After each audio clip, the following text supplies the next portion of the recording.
لوگ مجھ سے آ کے کہتے ہیں نا علماء دیوبند کے یا تمہارے جو اکابر تھے ان کے عقیدے غلط تھے تو ان کے عقیدوں پر ہم سے مناظرہ کرو، تو میں ان سے جواب میں کہتا ہوں، وہ کہتے ہیں تمہارے باباؤں کے عقیدے غلط تھے، تم اپنے باباؤں کے عقیدے صحیح ثابت کرو، تو میں ان سے کہتا ہوں کہ ٹھیک ہے، میں ان سے کہتا ہوں بھائی میرے عقیدے پر بات کرو، کہتے نہیں ہمیں آپ کے عقیدوں پر اعتراض نہیں، آپ کے جو آباء و اجداد تھے جو روحانی بابے تھے ان کے عقیدے غلط ہیں، تو میں ان سے کہتا ہوں ٹھیک ہے، جو ہماری روحانی بابا تھے نا میرے عقیدوں کی بات کرتے تو میں تمہارے عقیدے پہ اعتراض کرتا، تو آپ جب بابا کی بات کر رہے ہو تو پھر بابا کھیلتے ہیں مارکیٹ میں۔ میں نے کہا میں اپنے بابے لے کر آؤں گا نبی تک سند پہنچاؤں گا، ان میں جس کے عقیدے خراب ہو تم بتانا، میں اس کا دفاع کروں گا، اور تم اپنے بابا لے کر آؤ کہاں تک؟ نبی تک، تو پھر میں بتاؤں گا تمہارے بابا کے کیا عقیدے تھے، کیونکہ بابا لاؤ مارکیٹ میں۔ دیکھو جب ایک دوسرے کو گالیاں دے رہے ہوتے ہیں تو ایک دوسرے کی مقابلہ، آپ مجھے گالی دے رہے ہو میں اپنا دفاع کروں گا، آپ کو برا بلا کہوں گا، آپ اپنا دفاع کرو گے، لیکن جب آپ بولو گے مفتی صاحب تمہارے ابا ایسے، تو میں جواب میں کیا کہوں گا؟ تم ایسے یا تمہارے ابا ایسے؟ پھر میں کہوں گا تمہارے ابا ایسے۔ آپ کہو گے آپ کے دادا ایسے تھے، میں کہوں گا تیرا دادا ایسا تھا۔ آپ کہو گے آپ کے پردادا ایسے تھے، میں کہوں گا تیرا ہوگا پردادا ایسا۔ کیا خیال ہے؟ یہی لیول کا مقابلہ تو یہی ہوتا ہے۔ اب مجھے ایک بات بتاؤ، میں آپ سے کہوں، آپ مجھ سے کہو آپ کے ابا ایسے تھے، میں کہوں تیرے ابا ایسے تھے، آپ کو میرے ابا تھے ہی نہیں، آپ کو میرے تو ابا ہی نہیں ہے، تو میں کہوں گا یار میرے ابا جیسے بھی تھے تو نا، جس کے ابا ہو برے ہو وہ زیادہ اچھا ہی ہے جس کے ابا ہی نہ ہو۔ تو یاد رکھو جیسے ایک جسمانی نسب ہوتا ہے جسمانی طور پر حلال ہونے کے لیے، ایسے ہی ایک روحانی نسب ہوتا ہے روحانی طور پر حلال ہونے کے لیے۔ تو جب بھی کوئی اپنے آپ کے اکابر اور بزرگوں کے عقیدے پہ اعتراض کرے، آپ بولو تم اپنے بزرگ مارکیٹ میں لے کر آؤ، وہ نہیں لا سکتا قیامت تک، وہ نہیں لائے گا، کیونکہ جتنے بھی لوگ آج کل چل رہے ہیں نا جو نئے یہ 2-3 پشتوں کے بعد ہمارے ہی اکابر سے جا کے ان کا سلسلہ جڑے گا، اور یہ اپنی نسبت ان اکابر کی طرف کر نہیں سکتے، تو ان کو اکابر لیس ہونا پڑتا ہے، بابا لیس ہونا پڑتا ہے، اور جب کوئی بابا لیس ہو گیا تو روحانی طور پر وہ اب ثابت النسب نہیں ہے، کیونکہ یہ قرآن کہہ رہا ہے یعلمہم، نبی سکھائیں گے، پھر صحابہ کو تابعین کو سکھائیں گے، تابعین تبع تابعین کو، یہ روحانی طور پر سلسلہ صدیوں سے اب تک چلا آنا ضروری ہے۔ بعض لوگ ایسے جب ان سے کہو کہ تمہارے بابے کون ہیں، وہ امام بخاری پیش کر دیتے ہیں کہ یہ ہمارے بابے ہیں۔ یہ ایسا ہی ہے جیسے میں کہوں تمہارا تو ابا ہی نہیں، آپ کو نوح علیہ السلام میرے والد محترم تھے۔ بھائی نوح علیہ السلام کیسے ڈائریکٹ پیدا ہو گیا ہے کیا تو بھائی؟ تو نوح علیہ السلام کا کوئی بچہ ہوگا پھر ان کا بیٹا ہوگا، ڈائریکٹ کیسے پیدا ہو گیا؟ تو اس لیے ہمارا سلسلہ تواتر کے ساتھ نبی تک پہنچے، جس کا سلسلہ پہنچے گا تو پہلی علامت ہے برحق ہونے کی، یہ پہلی علامت ہے، لیکن یہ کافی نہیں ہے، اس کے بعد پھر بحث کی جائے گی کہ اس کا عقیدہ غلط ہے یا صحیح ہے، کیونکہ اسی سلسلے میں بہت سے لوگ گمراہ بھی ہوئے ہیں، لیکن سلسلہ ہونا ضروری ہے۔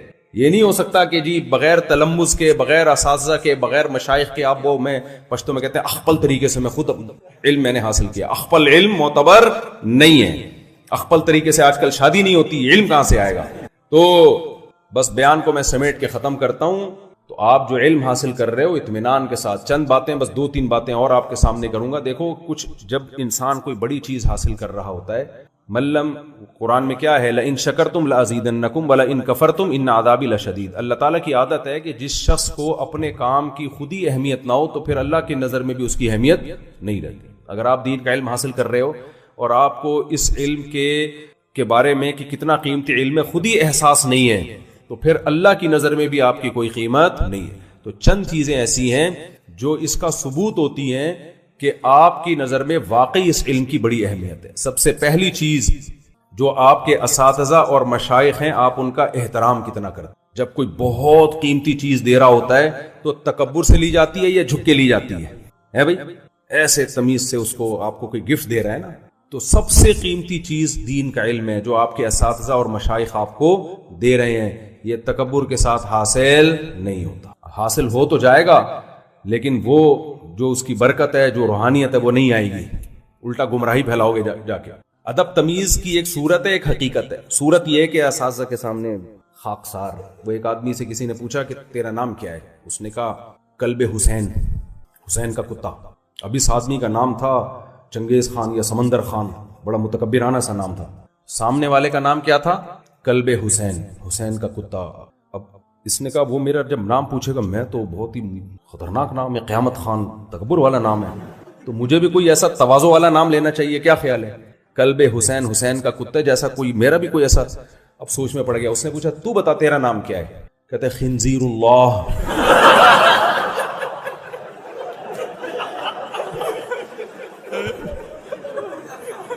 وہ ایک آدمی بیٹھا ہوا تھا کسی مجلس میں بیٹھا ہوا تھا، اس کا بھی ایسا قیامت خان جیسا کوئی متکبرانہ سا نام تھا نا۔ اب ناموں کی پر بحث چل رہی تھی، اس نے پوچھا آپ کا نام کیا ہے؟ اس نے کہا ابراہیم خان۔ یہ بھائی یوسف خان، عیسیٰ خان، موسیٰ خان۔ یہ پریشان ہو گیا کہ سارے پیغمبروں کے نام آ رہے ہیں، میرا نام عجیب سا اس میں لگے گا، سمندر خان۔ تو یہ بھی کسی پیغمبر کا نام سوچ لیتا، لیکن وہ نام بھی نکل جاتا۔ تو سب کے نام ہو گئے، آدم خان، نوح خان، یحییٰ خان، سارے کمپلیٹ ہو گئے نا۔ یہ بیچارہ فارغ۔ اس سے پوچھا تم بتاؤ تمہارا نام کیا ہے؟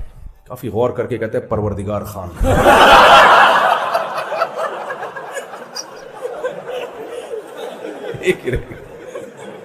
تو ایک ہوتی ہے تواضع کی صورت، سمجھ رہے ہو؟ تواضع کی صورت، ایسے جھکے جا رہے ہیں، یہ صورت ہے۔ ایک ہوتی ہے تواضع کی حقیقت۔ حضرت مولانا شرف علی تھانوی رحمہ اللہ نے فرمایا کہ ایک آدمی نیچے زمین پہ بیٹھتا ہے، لوگوں کے سامنے اوپر نہیں بیٹھتا، کوئی عالم ہے اور وہ سمجھتا ہے کہ میرا مقام تو یہ ہے کہ میں اوپر بیٹھوں، لیکن میں تواضع کرتا ہوں، میں طلبہ کے قدموں میں بیٹھوں گا، اوپر نہیں بیٹھوں گا۔ فرمایا یہ صورتاً متواضع ہے، حقیقتاً متکبر ہے۔ سمجھتا اپنے آپ کو اوپر بیٹھنے کے قابل ہے، لیکن تواضعاً کیا کر رہا ہے؟ نیچے بیٹھ رہا ہے۔ یہ صورتاً متواضع ہے، حقیقتاً کیا ہے؟ متکبر۔ اور ایک استاذ وہ ہے جو سمجھتا ہے کہ اللہ نے مجھ پہ ستاری کا معاملہ کیا ہوا اور پتہ نہیں آخرت میں میرا حشر کیا ہوگا، میرا شمار مقبول علماء میں ہوگا یا نہیں ہوگا، تو اس لحاظ سے میں اس قابل ہوں کہ طلبہ کی جوتیوں میں بیٹھوں۔ لیکن اللہ نے چونکہ ظاہری طور پر ایک عہدہ دے دیا ہے، اس عہدے کا تقاضا یہ ہے کہ اوپر بیٹھ کے سبق پڑھایا جائے اور طلبہ سے اپنا احترام کروایا جائے۔ فرمایا یہ صورتاً متکبر ہے، حقیقتاً کیا ہے؟ متواضع ہے، کہ اپنے آپ کو اس قابل سمجھتا نہیں ہے۔ سمجھتے ہو گے نہیں سمجھتے؟ تو آج کل صورت تو بہت ہے، کلب حسین اور خنزیر اللہ خان اور خاکسار، بندہ نواز، احقر الورا۔ ایک مولوی صاحب بیان کر رہے تھے، میں خانقاہ میں گیا کسی کو لے کے، کسی کالج کے لڑکے کو لے کے، کسی بزرگ تھے، بہت پرانا قصہ ہو گیا، کوئی غیبت نہیں ہے، ان کو بھی نہیں پتا چلے گا کہ ان کی بات ہو رہی ہے۔ تو کالج کا لڑکا تھا، وہ جاتا نہیں تھا خانقاہوں میں بیان سننے، کہہ رہا یار میری سمجھ میں نہیں آتی باتیں ان کی، اللاجیکل باتیں۔ میں نے کہا بھائی چلو یار، اللہ والوں کے پاس جایا کرو۔ وہ بزرگ بیان یہ کر رہے تھے، تواضع پہ بیان، کہ ہم سب کو چاہیے ہم اپنے آپ کو جانوروں سے بھی بدتر سمجھیں۔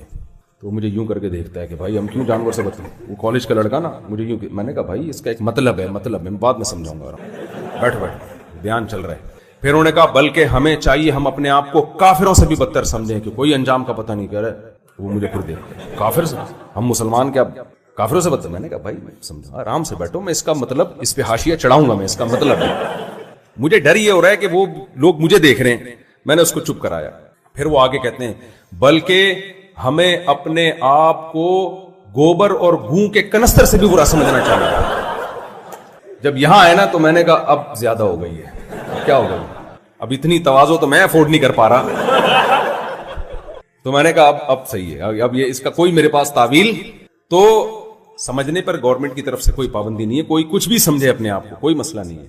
تو تواضع کے تکلفات تو مارکیٹ میں بہت چل رہے ہیں۔ حضرت حکیم الامہ مولانا تھانوی رحمہ اللہ نے فرمایا جب تمہارے استاذوں کو کوئی برا بلا کہہ رہا ہو تمہارے سامنے اور تمہیں پتہ ہے کہ غلط کہہ رہا ہے، چپ نہ بیٹھو، فوراً ٹوکو ان کو کہ حضرت آپ یہ بات، میں نے طلبہ میں دیکھی ہے یہ بات، استاذوں کے جوتے بھی اٹھا رہے ہیں، مالشیں بھی ہو رہی ہیں، جھک بھی رہے ہیں، اور کوئی غیبت کر رہا ہے آپ کے استاذ کی اور آپ چپ کر کے بیٹھے ہوئے ہیں۔ بے شرمی کی، بے غیرتی کی بات ہے، تو مت چپ رہو، بولو کہ آپ غلط کہہ رہے ہو۔ ویسے چپ رہتے کوئی مسئلہ نہیں، لیکن جب آپ کے بڑوں کو کوئی برا کہہ رہا ہے اور آپ کو پتہ ہے کہ غلط کہہ رہا ہے تو ان کا دفاع کرو۔ سامنے اتنے بنے ہوئے ہوتے ہیں نیک، جیسے ایسا لگ رہا ہے کہ ساری سکینت انہی پہ نازل ہوئی ہے اور ان سے زیادہ نیک اور ہونہار شاگرد دنیا میں ہے ہی نہیں، لیکن جب دفاع کی بات آئے، جب حقیقی خدمت کی بات آئے تو چپ بیٹھے ہوئے۔ تو حقیقت کو فوکس کرو، سمجھ رہے ہو؟ تو حکیم الامہ نے ایک بڑی زبردست بات کی ہے، فرمایا دو طرح کے تعلق ہوتے ہیں، ایک عقیدت کا اور ایک محبت کا۔ فرمایا عقیدت کا تعلق یہ کمزور بھی ہوتا ہے اور ٹوٹتا بھی ہے، محبت کا تعلق یہ مضبوط ہوتا ہے۔ اولاد سے عقیدت ہوتی ہے یا محبت؟ اولاد کی کوئی برائی دیکھ کر آپ کا دل چاہتا ہے کہ اس کو پوری دنیا میں پھیلاؤں؟ نہ، آپ چاہتے ہیں اس کو چھپائیں، کیونکہ یہ اس کی بدنامی سے میری بدنامی ہے. جس سے انسان کو محبت ہوتی ہے اس کا عیب جب سامنے آتا ہے تو چھپانے کی کوشش کرتا ہے.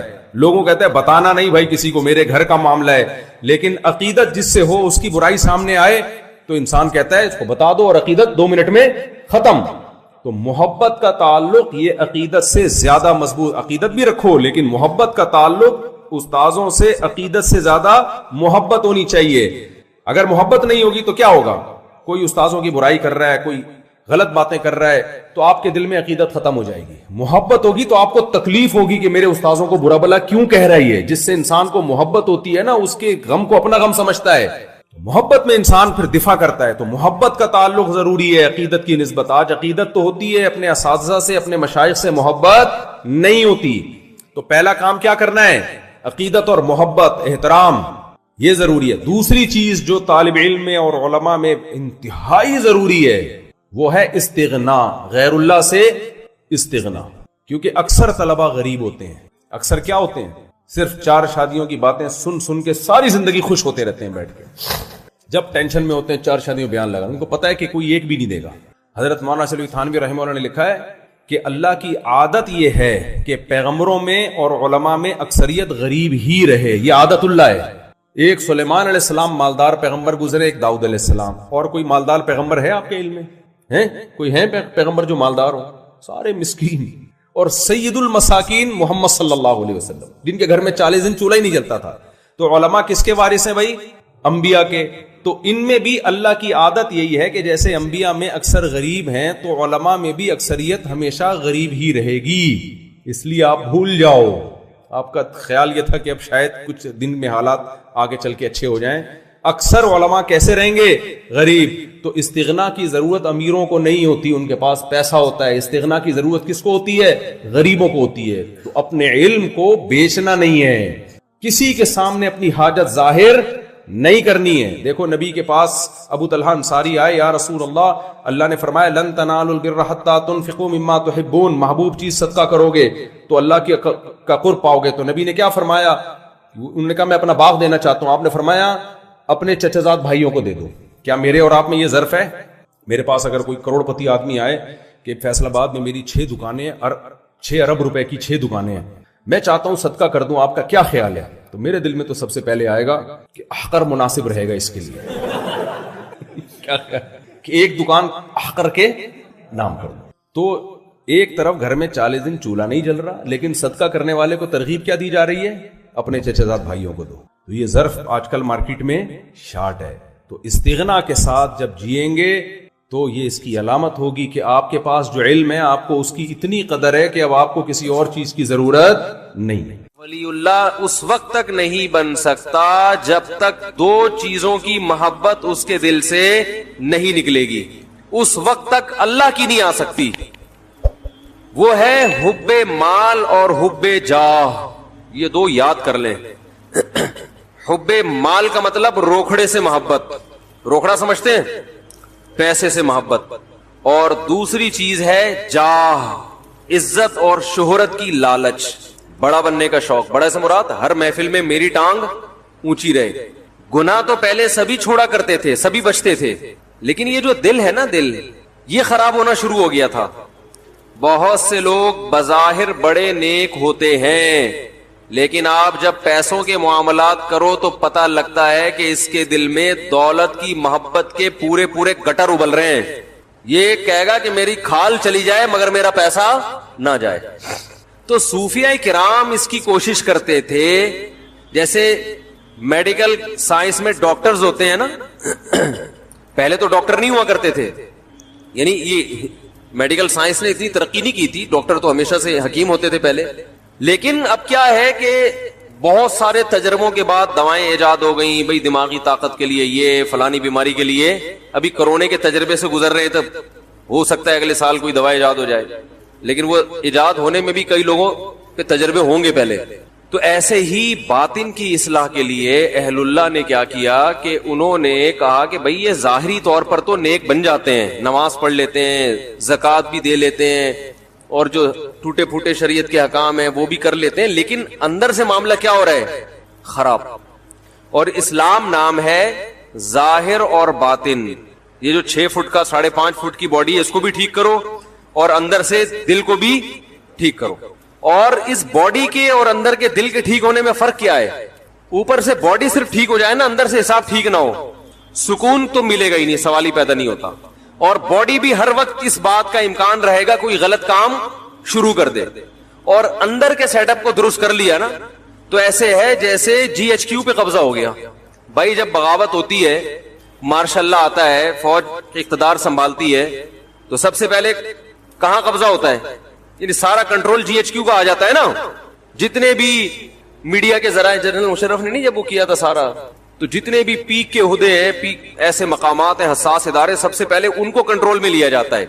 تو اسی طرح میرے بھائی یہ جو ہمارا سینے کے اندر دھڑکتا ہوا دل ہے, نبی صلی اللہ علیہ وسلم نے ارشاد فرمایا الا ان فی کل جسد مضغہ اذا صلحت صلح الجسد كله واذا فسدت فسد الجسد كله الا وهي القلب. فرمایا خبردار سنو, ہر شخص کے سینے میں ایک چھوٹا سا گوشت کا ٹکڑا ہے, چھوٹا سا ٹکڑا ہے, لیکن وہ ایسا قیمتی ہے کہ جب وہ صحیح ہو جائے تو پوری باڈی صحیح ہو جاتی ہے, جب وہ خراب ہو جائے تو پورا جسم خراب. دیکھو یہ مادی اعتبار سے بھی ہے, روحانی اعتبار سے بھی. ظاہری اعتبار سے بھی اگر آپ کی صحت خراب ہونا جب شروع ہوتی ہے تو سب سے پہلے کہاں سے پتہ چلتا ہے؟ دل سب سے پہلے بوڑھا ہوتا ہے, اس کے بعد آہستہ آہستہ باقی ساری چیزیں خراب ہوتی ہیں. کہتے ہیں نا دل گھبرا جاتا ہے جلدی, دل صحیح نبض چیک کی تو وہ 100 تک بھاگ ہی جا رہا ہے, نبض دھڑک رہی ہوتی ہے لوگوں کی. میں حیران ہوتا ہوں, کسی کی 92, جوان لوگوں کی, کوئی 90 پہ آیا ہوا ہے, کوئی 92 پہ آیا ہوا ہے, کوئی 80-85 پہ آیا ہوا ہے. جوان آدمی کی جو نبض ہے نا وہ 72 سے جتنا اوپر ہوگی تو اس کا مطلب دل کی سیٹنگ کیا ہے؟ میں یہ نہیں کہہ رہا بیمار ہے, لیکن سیٹنگ معیاری نہیں. 72 بہت, اور جتنا کم ہوگی اس کا مطلب کیا ہے؟ دل کیا ہے؟ بول لو نا کیا جا رہا ہے؟ خاندانی. بھائی آپ اپنی نا نبض تمیز سے کسی وقت بیٹھ کے چیک کرنا کتنی دھڑک رہی ہے. 72 سے اگر کم ہے تو اس کا مطلب ایک تو بیماری کی وجہ سے کم ہو جائے, بلڈ پریشر لو, وہ نہیں, نارمل کنڈیشن میں. میں بھی ایک ایتھلیٹ سے ملا ہوں, اس کی نبض کے 55 ہے, 55. اس کا مطلب پتہ ہے کیا ہوتا ہے؟ اس کا مطلب یہ ہوتا ہے کہ آپ کے دل کو بلڈ کو سرکولیٹ کرنے کے لیے ورکنگ کم کرنا پڑ رہی ہے. تھوڑی سی ورکنگ میں کام 72 والا ہو رہا ہے.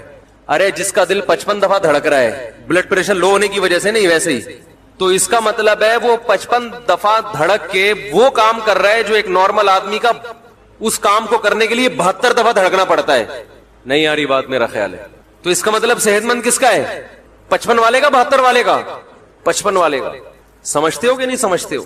تو 55 تو خیر بہت ہی کوئی دنیا میں چند ایک لوگوں کا ہی ہوگا, لیکن 65 70 ہٹو بچوں ہے. اچھا یہ بات آئی گئی ہے تو یہ ہوتا کیسے ہے, اس کو سیٹنگ پہ لائیں گے کیسے؟ یہ آتا ہے جاگنگ سے اور ایکسرسائز. دل کو دھڑکائیں, خوب ورزش کریں, اسٹیمنا بڑھائیں اپنا, تو یہ انشاءاللہ آہستہ آہستہ کس پہ آ جائے گا؟ سیٹنگ پہ. خیر ابھی ہم کوئی اس جسمانی دل کی بات کے لیے یہاں بیٹھے نہیں ہیں, وہ تو آپ کو ڈاکٹر حضرات بتائیں گے. اور افسوس کی بات اکثر ڈاکٹروں کا 90 دفعہ دھڑک رہا ہے. ڈاکٹر صحت کے نسخے بتاتے تو ہیں مگر خود عمل نہیں کرتے. بتا رہے ہوں گے سگریٹ پینا صحت کے لیے نقصان دہ, اور آپ جاؤ گے تو سگریٹ پی رہے ہوں گے وہ. تو اس لیے ڈاکٹروں کی باتوں پہ عمل کیا کرو, ان کی زندگی کو فالو مت کرو. سمجھ رہے ہو؟ باتیں اچھی کرتے ہیں. تو یہ جو روحانی دل ہے یہ بھی کیا ہوتا ہے؟ بیمار ہوتا ہے. نبی صلی اللہ علیہ وسلم نے فرمایا جب یہ بیمار ہوتا ہے تو پوری باڈی کیا ہو جاتی ہے؟ خراب. انسان کو سکون نہیں ملتا, انسان کے جسم سے نکلنے والے اعمال اچھے نہیں ہوتے. ہم پھر اس ظاہر پہ محنت کر رہے ہوتے ہیں. میں نے وہ بیان کیا تھا نا کہ اپنا مکان کوئی ضرورت نہیں ہے, انسان کی بنیادی ضرورت نہیں ہے. اتنے دلائل سے سمجھایا, نیچے کچھ لوگوں کے کمنٹ سے اس مولوی کی باتوں میں مت آؤ, اپنا مکان تو اپنا ہی ہوتا ہے. تو وہ دلائل ان کی سمجھ میں کیوں نہیں آ رہے؟ اس لیے کہ دل میں یہ تصور بٹھانے کے لیے تیار ہی نہیں ہے کہ یہ مسافر خانہ ہے. وہ ظاہری چمک دھمک کو دیکھ رہے ہیں, وہ W11 کی چمک پٹیوں کو دیکھ رہے ہیں. وہ یہ دیکھ ہی نہیں ہے کہ بھائی تیرا اسٹیشن آگے لانڈی میں اترنا ہے, تو نے ایک تو W11 لانڈی جاتی نہیں ہے, پھر بھی پتہ نہیں میں کیوں پہنچا کے آتا ہوں اس کو لانڈی ہمیشہ. وہ یہ نہیں دیکھ رہے ہوتے. تو یہ بھائی دل میں پہلے یہ تصور بٹھاؤ گے تو پھر ہماری باتیں اور علماء کی باتیں سمجھ میں آئیں گی. نہیں بٹھاؤ گے تو وہ بحث کے آگے بین بجانا, بولتے رہو, لوگ بولیں گے بیوقوف ہے, پتہ نہیں کیسی باتیں کر رہا ہے. تو نبی صلی اللہ علیہ وسلم نے ارشاد فرمایا, میرا گلا ذرا بیٹھا ہوا ہے, بولنے میں مشکل ہو رہی ہے, بیٹھا ہوا ایک دفعہ طبیعت سے جو نا کھنکھارنا پڑے گا. تو نبی صلی اللہ علیہ وسلم نے ارشاد فرمایا کہ یہ جو سینے میں دل ہے جب یہ صحیح ہوتا ہے تو پورا جسم صحیح. اب اصل بات یہ کہ صحیح ہونے کی ڈیفینیشن کیا ہے؟ ارے جو جسمانی دل جب صحیح ہوگا تو ڈاکٹر کہے گا صحیح کا مطلب ہے کہ اتنی دفعہ دھڑکتا ہو, کیا خیال ہے, کولیسٹرول نہ ہو, بلاکیج نہ ہو, وغیرہ وغیرہ. اس کو ڈاکٹر کہتے ہیں کہ یہ کیا ہے, صحیح دل ہے. تو روحانی دل کے صحیح ہونے کا مطلب کیا ہے؟ اس کی بھی تو کوئی ڈیفینیشن ہوگی نا, کہ آپ کا جو روحانی دل ہے وہ کیا ہے, صحیح. اور عجیب بات بتاؤں, روحانی دل جب صحیح ہوتا ہے نا تو جسمانی اگر تھوڑا بہت خراب ہو تو بھی سیٹنگ پہ آ جاتا ہے. وہ روحانی کے صحیح ہونے سے جسمانی پہ بہت اچھا اثر پڑتا ہے. وہ پھر تھوڑے بہت انڈے پراٹھے الٹی سیدھی چیزیں کھائیں گے نا صبح صبح, وہ روحانی دل اگر صحیح ہوگا تو وہ اس کی سیٹنگ بھی کافی حد تک صحیح کر لیتا ہے. کچھ بد پرہیزی بہت زیادہ ہوگی تو پھر روحانی آ کے کہتا ہے بھائی معاف کر دے, ٹھیک ہے نا, اتنا میں افورڈ نہیں کر سکتا. تو اللہ تعالی نے جو روحانی دل کو صحت مند رکھنے کا حکم دیا, تو روحانی دل کی صحت یہ ہے جو میں بتا رہا تھا صوفیہ کرام کہ ہاں روحانی دل کی صحت یہ ہے کہ دل کو دو محبتوں سے پاک کر لو. دو محبتیں دل سے کیا کر دو, کک آؤٹ, کہ تمہارے لیے ہمارے دل میں جگہ نہیں ہے. یہ دو چیزیں نکال لو تو ہٹو بچوں کام ہو جائے گا.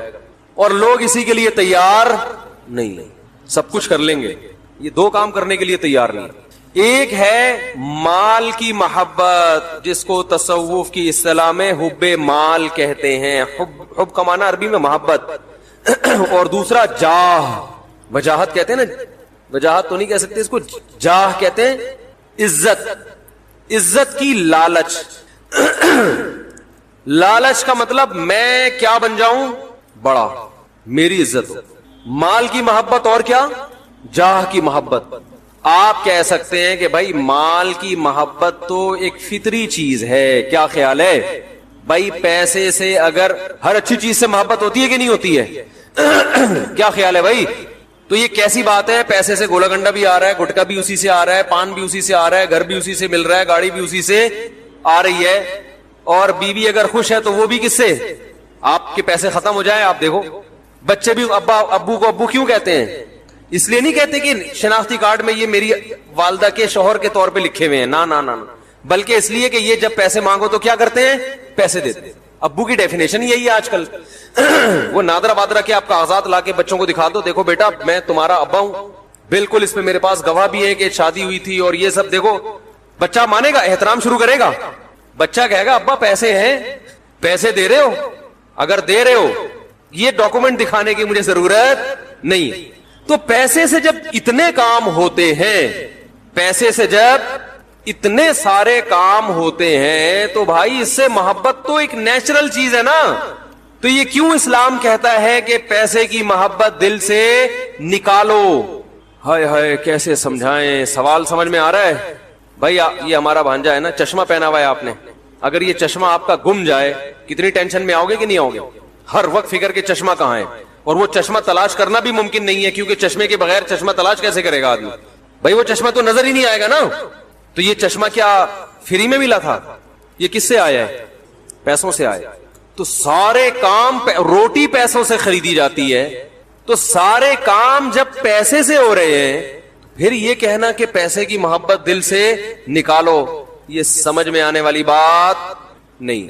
اس کا کوئی مطلب ہوگا نا, یا تو اسلام نے ایسی بات کر دی ہے جو بالکل غلط ہے. دوسری چیز ہے حب جاہ, بڑا بننے کا شوق, اس کی محبت دل سے نکالو. بھائی کیوں نکالیں؟ بڑا بننے کا شوق نہ ہوتا تو آرمی میں لوگ کمیشن آفیسر جاتے ہیں بھائی ہر آدمی کہتا ہے یار عام فوجی بھرتی ہو جاؤ, بچے کو کمیشن آفیسر بھیجنے کی ضرورت نہیں ہے. وہی وہ اس لیے تو بھیجتے ہیں کہ تاکہ کیا بنے, بڑا بڑا. لوگ کسی کو آپشن دیا جاتا کہ ڈاکٹر بنانا ہے یا ٹماٹر بیچنے ہیں, اگر آپشن دیا جائے تو ہر آدمی کیا چاہے گا؟ میرا بچہ کیا بنے؟ ڈاکٹر بنے. خود بھی چاہے گا کیا بنو، کیونکہ اس کی عزت بولو بھائی زیادہ. تو بڑا بننے کا شوق ہے، پھر تو کوئی سیاستدان الیکشن میں نہیں کھڑا ہو کیونکہ اس کو وزیر اعظم بننے کا شوق ہے. وزیر اعظم تو بڑا ہوتا ہے، تو بڑا بننے کا شوق ہے، تو اس کو تو ووٹ ویسے ہی نہ دو. اس کو بڑا بننے کا شوق ہے، پھر کس کو دیں بھائی؟ جو کھڑے نہیں ہو رہے الیکشن میں ان کو دیں گے. تو ان کو دیں کیسے جب وہ الیکشن میں کھڑے ہی نہیں ہو رہے؟ کیا خیال ہے بھائی؟ تو اس کا مطلب ہے بھائی، یہ جو اسلام نے کہا ہے کہ دل سے مال کی محبت بھی نکالو اور جاہ کی بھی، اس کا کوئی مطلب ہے جو سمجھانا پڑے گا، سمجھنا پڑے گا. تو وہ کیا ہے وہ ہم بتاتے ہیں آپ کو.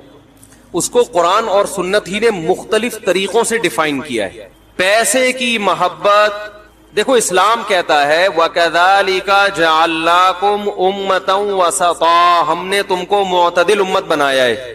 تو ہر چیز میں اعتدال اچھا ہے. تو اسلام جب کہتا ہے کہ پیسے کی محبت دل سے نکالو، کیا مطلب؟ وہ محبت جو اعتدال سے، بولو بھائی، زیادہ ہو. جاہ کی محبت دل سے نکالو، وہ محبت جو اعتدال سے زیادہ. آج مجھے کسی نے بتایا کہ میری جو 4 شادیوں والی معذرت کے ساتھ کتاب ہے، بہت سے لوگ اس سے اقتباسات لے کے نا اپنے نام سے شائع کر رہے ہیں. یہ کیا بڑا بننے کا شوق یا شہرت کا شوق ہے یا نہیں ہے؟ کہ جس کی تحریر ہے آپ نے وہاں سے اٹھائی، 2-4 لفظ آگے پیچھے کر کے کس سے شائع کیا؟ تو یہ بڑا بننے کی محبت نہیں ہے، بلکہ بڑا بننے کی ہوس ہے. سمجھ رہے ہو؟ یہ جتنے کاپی رائٹس دوسرے کی کتاب اٹھائی اپنے نام سے، خیر مجھے جس نے بتایا میں نے کہا کر دے یار، اپنے نام سے کر دو بھلے، اس سے فائدہ یہ ہوگا، بات تو پھیلے گی نا. ارے بات تو پھیلے گی، بھلے ہمارے نام سے نہیں آپ کے نام سے پھیل جائے. مقصد تو یہ ہے کہ پھیل جائے بات. تو ہمیں تو اللہ کا شکر ہے، اس پہ کوئی تکلیف نہیں ہے، بات پھیلے. لیکن لوگ ایسا کر رہے ہوتے ہیں، اس کی کتاب اٹھا دی، اپنے نام سے شائع کر دی. کام کسی اور نے کیا، آپ چاہتے ہو کہ کس کے کھاتے میں ڈالا جائے؟ میرے کھاتے میں. وَيُحِبُّونَ أَن يُحْمَدُوا بِمَا لَمْ يَفْعَلُوا. اللہ نے فرمایا جو اہل کتاب تھے نا، ان کے علماء میں جو خرابی آئی ہے، بڑی خرابی یہ تھی یہود و نصارہ کے علماء میں کہ وہ یہ چاہتے تھے کہ کسی اور کا کام بھی کس کے کھاتے میں ڈالا جائے؟ ہمارے کھاتے میں. جو کام ہم نے نہیں کیا اس پہ بھی لوگ ہماری تعریفیں کریں. سمجھ میں آ رہی ہے بات کہ نہیں آ رہی ہے؟ تو ہم میں سے ہر شخص دولت سے بھی محبت کرتا ہے، لیکن اتنی نہیں جتنی شریعت نے اجازت دی ہے، اس سے زیادہ. ہم میں سے ہر شخص بڑا بھی بننا چاہتا ہے اور بڑائی کا شوق بھی ہوس کی حد تک پہنچا ہوا ہے. اس لیے بڑا بننے کے لیے جائز طریقے نہیں بلکہ غیر اخلاقی، غیر شائستہ طریقے اختیار کرنا شروع کر دیتے ہیں. کچھ طریقے ناجائز نہیں ہوتے مگر غیر اخلاقی ہوتے ہیں، وہ بھی غلط ہیں. دیکھو آپ نے دکانداروں کو دیکھا ہوگا کہ آپ کسی مارکیٹ سے گزرے تو گزرنا عذاب بن جاتا ہے، پیچھے تک آ رہے ہوتے ہیں. دیکھا ہوگا نا کپڑا بیچنے والا، بھائی آپ جا رہے ہیں، ہاں صوفی صاحب ذرا 2 منٹ بات سن لیں، بیٹھے تو صحیح یا کرسی لے کر آوے، بیٹھے تو صحیح. او بھائی میں اپنے کام سے جا رہا ہوں، سر آپ بیٹھیں تو صحیح. مقصد یہ کسی طرح گھسیٹ کے اس کمبخت کو بٹھاؤ، شاید کچھ کپڑا خرید لیں. تو یہ پیسے کی محبت نہیں ہے بلکہ کیا ہے؟ ہوس. او بھائی تمیز سے عزت کے ساتھ جتنا کما سکتے ہو کماؤ، پتلی گلی سے نکلو. میں اکثر ایک واقعہ بیان کرتا ہوں، میں نے بہت پہلے کئی دفعہ بیان کیا، بہت دن ہو گئے. میں جب یہاں امامت کے لیے نیا آیا، 2006 یا 7 کی بات ہے، تو یہاں ایک ریڑی والا تھا، سبزی بیچا کرتا تھا. آج کل نا لوگوں میں یہ چیز ختم ہو رہی ہے.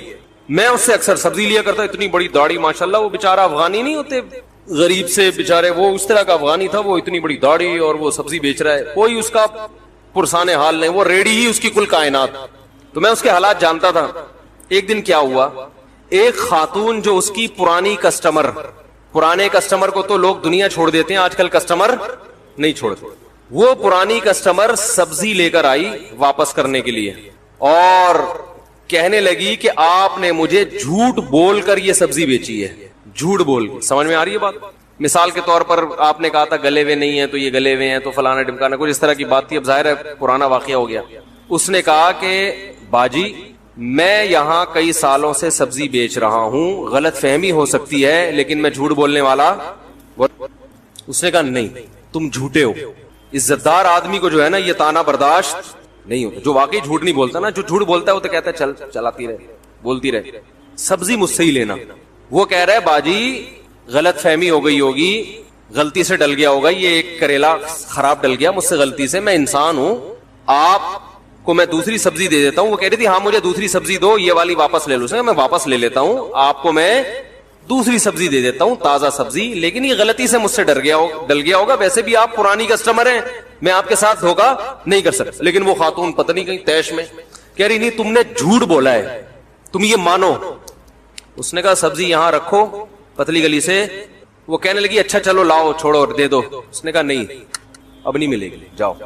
اب وہ بھائی اس خاتون نے ایڑی چوٹی کا زور لگا لیا. اس بندے نے کہا کہ اب قیامت تک نہیں ملے گی, ایسی کی تیسی سالے. نہیں آ رہی بات. ممکن ہے جو وہاں کھڑے ہوئے اس کو دیکھ رہے ہوں وہ کہیں یار یہ بد اخلاق ہے. میں نے کہا یہ بد اخلاق نہیں ہے, اس کے اخلاق کو سلوٹ کرنے کا دل کر رہا ہے, خاندانی ہے. صحیح ہے نا.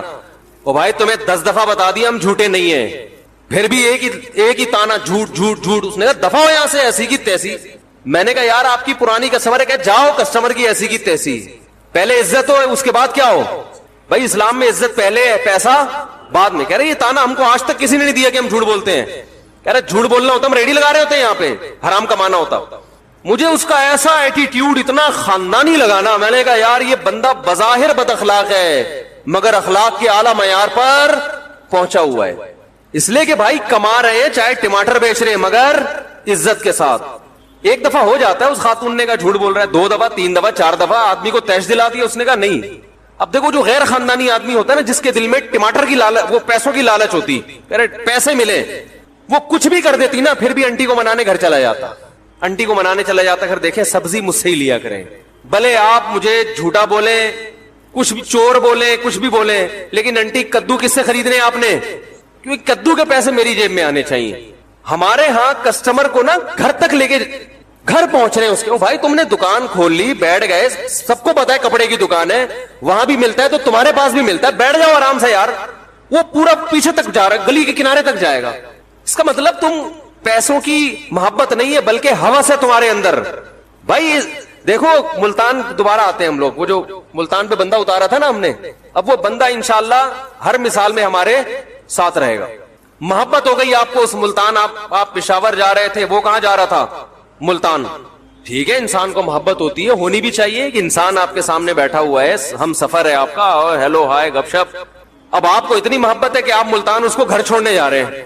آپ بولے میں اگلی ٹرین سے پشاور چلا جاؤں گا, پہلے میں آپ کو کیا کروں, گھر چھوڑ کے آ جاؤں. اور آپ چلے گئے. تو وہ ملتان والے کے ابا نکلے باہر, کہنے لگے یہ کون ہے, کہ یہ کراچی سے ایک دوست میرے سوار ہوئے تھے, جا تو یہ پشاور رہے ہیں لیکن ان کو مجھ سے اتنی محبت ہوئی ہے کہ یہ باقاعدہ ٹرین میں اتر کے ملتان تک میرے گھر تک اب مجھے پہنچانے آئے ہیں اور اب چلے جائیں گے. کہے گا یہ محبت نہیں ہے, اس کا دماغ کیا ہو گیا ہے, یہ باولا ہے, یہ پاگل ہو گیا ہے, یہ تو مجھے کچھ اور ہی کہانی لگ رہی ہے. اس طرح کی باتیں کرے گا نا. بھائی یہ کہانی مجھے بیٹا, یہ بندہ ایب نارمل ہے, تو ان کا ماموں لگتا ہے, تو ان کا چاچا لگتا ہے, تو کیا ہے جو اتنی محبت دے رہا ہے. بھائی ٹھیک ہے سفر ہے, ملتان پہ اترے, پتلی گلی سے نکلے آگے.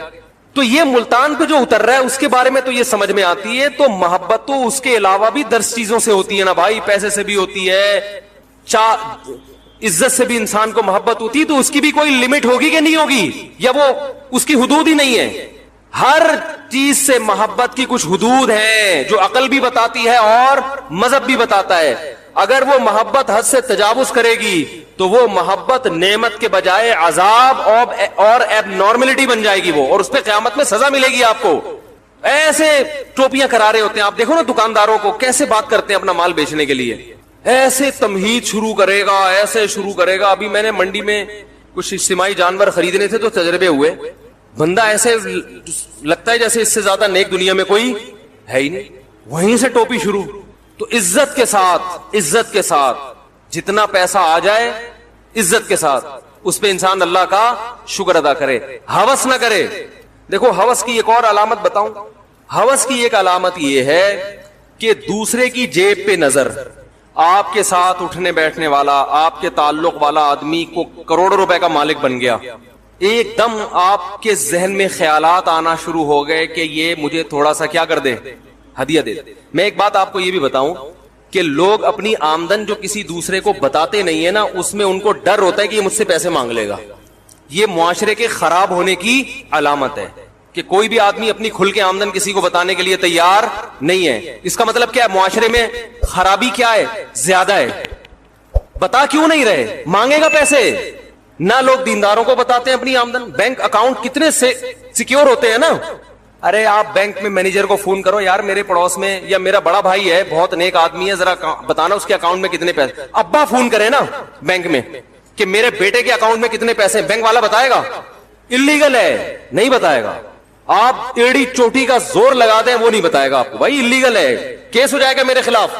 تو اتنا سیکیور کیوں رکھا جاتا ہے؟ ان کی اور بہت ساری وجوہات ہیں. ان میں ایک بڑی وجہ یہ ہے کہ ہر آدمی چاہتا ہے میری پینٹ میں جتنے پیسے ہیں دوسرے کو پتا نہ چلیں. مانگے گا کمبخت, نظر لگا کے بیٹھ جائے گا, حق نہیں دے گا میرا. میں نے ایک دفعہ ہدیوں پہ بیان کیا کہ ہدایہ دیا کریں. ایک خاتون بیچاری کی کمبختی آ گئی میرے بیان سن کے. اس نے لفافے میں کچھ پیسے ڈال کے اپنے بڑے بھائی کو ہدیہ دے دیا. حالانکہ اس بیچاری کی آمدن نہیں تھی. اس نے کہا رشتہ داری جوڑنی چاہیے. میرے پاس ان محترمہ کا فون آیا کہ میری وراثت میرا بڑا بھائی دینے کا فیصلہ کر چکا تھا. اس نے کہا تمہارے پاس تو بہت پیسہ ہے, لہذا وراثت کو اور زیادہ ڈیلے. ہم تو سمجھتے تم محتاج ہو, تم تو ہدیہ بانٹتی پھر رہی ہو.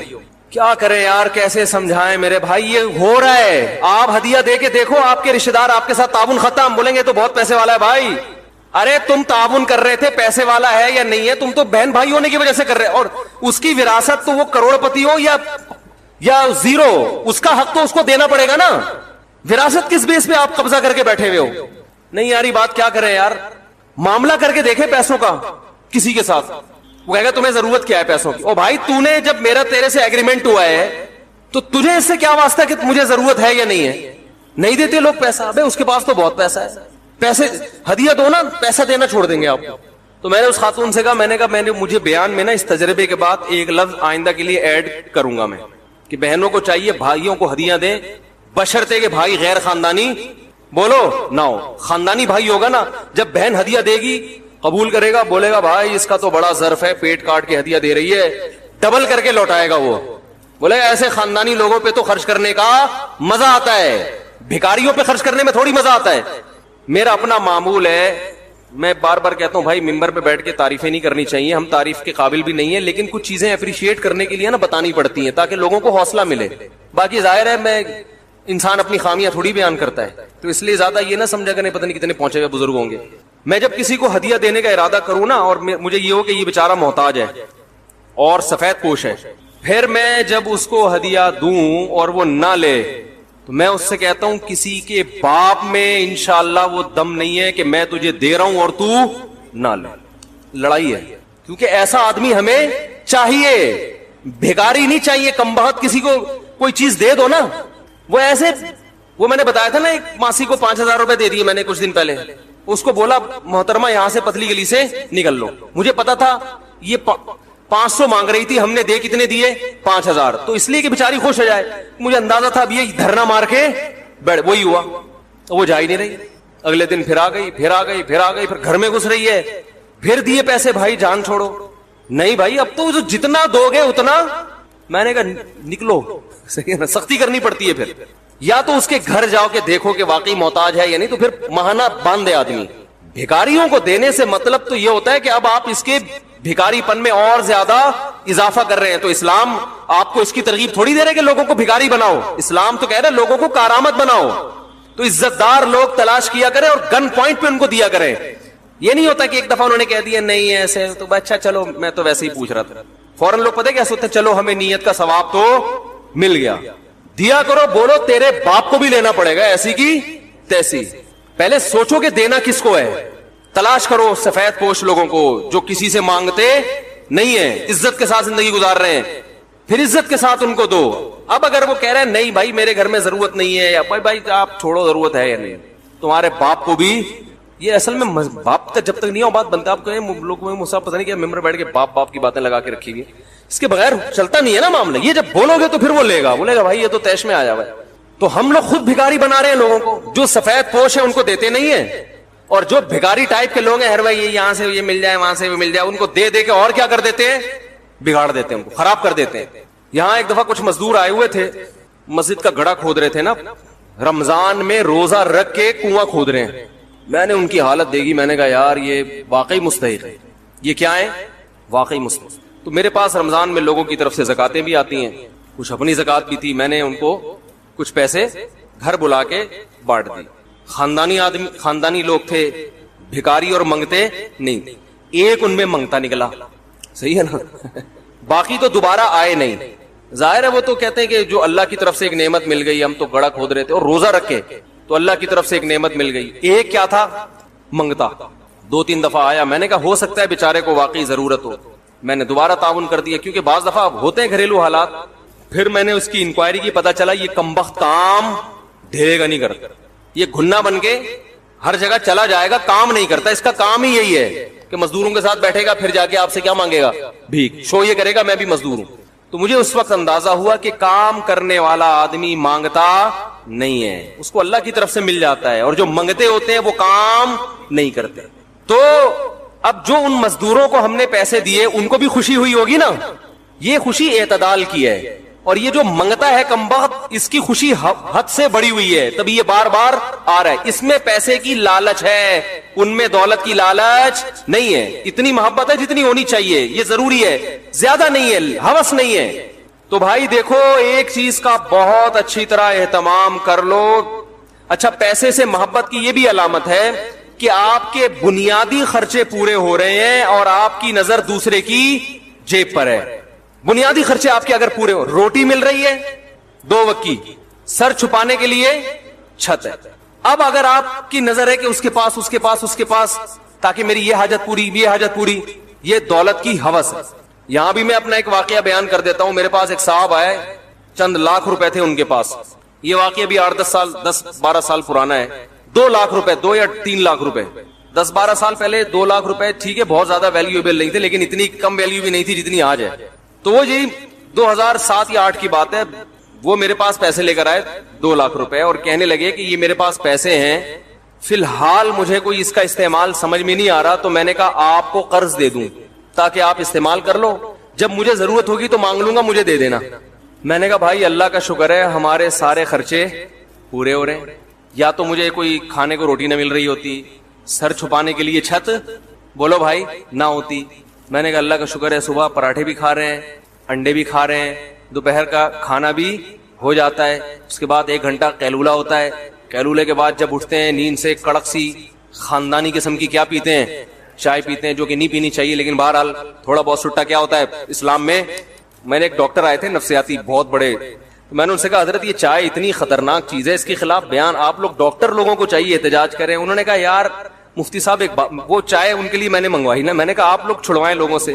میں نے کہا ہم تو چھوڑ گئے, پھر آپ لوگ کو دیکھ کے پینا شروع. انہوں نے کہا یار لوگ گٹکا کھا رہے ہیں, چرس پی رہے ہیں, ٹھیک, اور پتہ نہیں کیا کیا کھا رہے ہیں, تو ہم نے ایک چائے پی لی تو کیا ہوگا. انہوں نے کہا نقصان دہ ہے لیکن چرس ہیروئن تو نہیں پی رہے نا. تو وہ کہنے لگے مفتی صاحب ایسی بات کرو جو معاشرے میں چلنا بھی تو ہے نا, اتنا زیادہ نیک بنانے کی ضرورت نہیں. تو خیر نہیں پینی چاہیے, بہرحال اچھی چیز نہیں ہے. تو خیر میں نے کہا بھائی جب دوپہر سو کے اٹھتے ہیں تو کڑک سی ایک چائے پیتے ہیں, دماغ یہ کاکڑ دنہ ہو جاتا ہے. کاکڑ دنہ نیو کراچی والوں سے پوچھیں کاکڑ دنہ ہوتا کیا ہے, تو کاکڑ دنہ ہو جاتا ہے, یعنی بہت ہی طبیعت کیا ہو جاتی ہے فریش. پھر آدمی اپنے کام کاج کرے, پھر جناب جو ہے نا رات کا کھانا بھی ہے, پھر بچے بھی آرام سے سو رہے ہیں. تو میں نے کہا میں کیوں آپ سے قرضہ لوں بھائی, واپس کون کرے گا اس کو, خرچ ہو گئے. اور میں نے کہا دیکھو یہ حماقت میرے ساتھ کی ہے, کسی اور سچے مسلمان کے ساتھ جھوٹی موٹی کا مسلمان ہو چلے گا, سچا مسلمان ہو میں نے کہا اس کے ساتھ یہ دوبارہ حماقت نہیں کرنا. نہیں سمجھ میں آیا ان کے. انہوں نے ایک اور دوست سے کہہ دیا یار فالتو پڑے ہوئے ہیں, 6 مہینے تک مجھے ضرورت نہیں ہے. تمہیں ضرورت ہے, ضرورت آج کل دوسرے کے پیسوں سے ہر آدمی کو ہے کہ نہیں ہے, ہر آدمی کو 1 کروڑ روپے بھی آپ کی جیب میں نا تو مجھے اس کی شدید ترین ضرورت ہے, اگر مجھے دے دو آپ. کیا خیال ہے, بہت سخت ضرورت ہے. تو ایک بندے سے پوچھا, اس نے کہا یار مجھے تو بہت شدید ضرورت ہے, مجھے تو بزنس میں لگانا ہے, میں آپ کو 6 مہینے بعد دوبارہ میں دے دوں گا انشاءاللہ. وہ دے دیے. میں نے کہا یہ 6 مہینے میں اگر دے دینا تو میرا نام بدل دینا. جو دوسروں کی جیبوں پہ نظر رکھتا ہے نا وہ کبھی ٹائم پہ واپس نہیں, اگر اتنا نیک ہوتا تو لیتا ہی نہیں ہے, اتنا نیک. اب یہ نہیں کہ کوئی ضرورت مند ہو پیسے مانگ رہا ہو تو نہ دیں اس کو, ایسا نہیں ہے.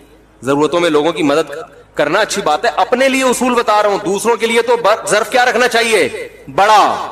دوسروں کے لیے تو بڑا ظرف رکھیں, اپنے لیے بات کر رہا ہوں, اپنے لیے بولو بھائی مجھے دوسروں کے پیسوں سے ضرورت نہیں ہے, جتنی اپنی جیب میں بہت ہے. انہوں نے دے دیے, وہ نہیں نکلے.